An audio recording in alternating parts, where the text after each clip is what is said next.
Oh,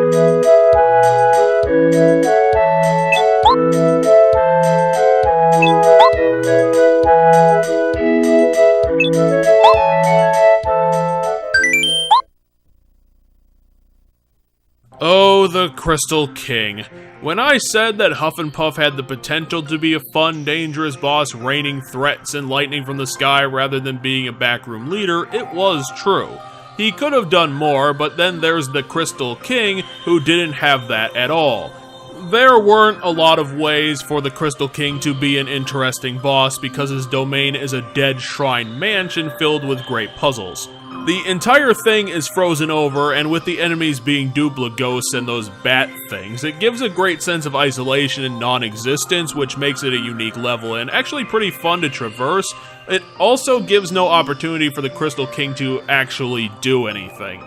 Even when Crystal King is defeated, we don't really know what he was because he could have been a ghost or just an excellent mage, since he has the ability to astral project images of himself and turn invisible along with some summoning ice spirits.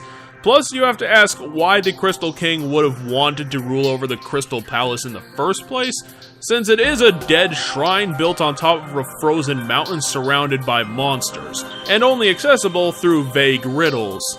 Thankfully, the boss fight ended up being top-notch because, like every other late-game boss, it is heavily reliant on summoning minions, namely his 3 crystal spirits that he uses as projectiles. He also wields powerful magic such as his freeze ray, which is incredibly annoying, and the ability to just heal himself for 20 HP, which is ridiculous.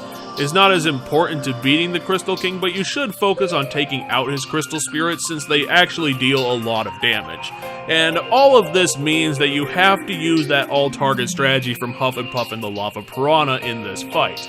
Also, be aware that with his healing ability, this is going to be a long, drawn-out fight, especially if you get hit with the frozen status ailment, which is a bad part of this boss because you rely mostly on luck to not get hit by that. So, be prepared for a marathon of effort to finish off Bowser's last lieutenant, who at least is yet another satisfying challenge, serving as a chapter's climax well.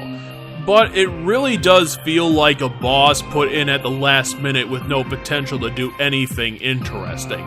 It's good for him that the Crystal Palace was such a great level, because building the level around him would have been a terrible idea, since he has no character or personality, and serves as just an incredibly tough cardboard cutout at the end of this great chapter.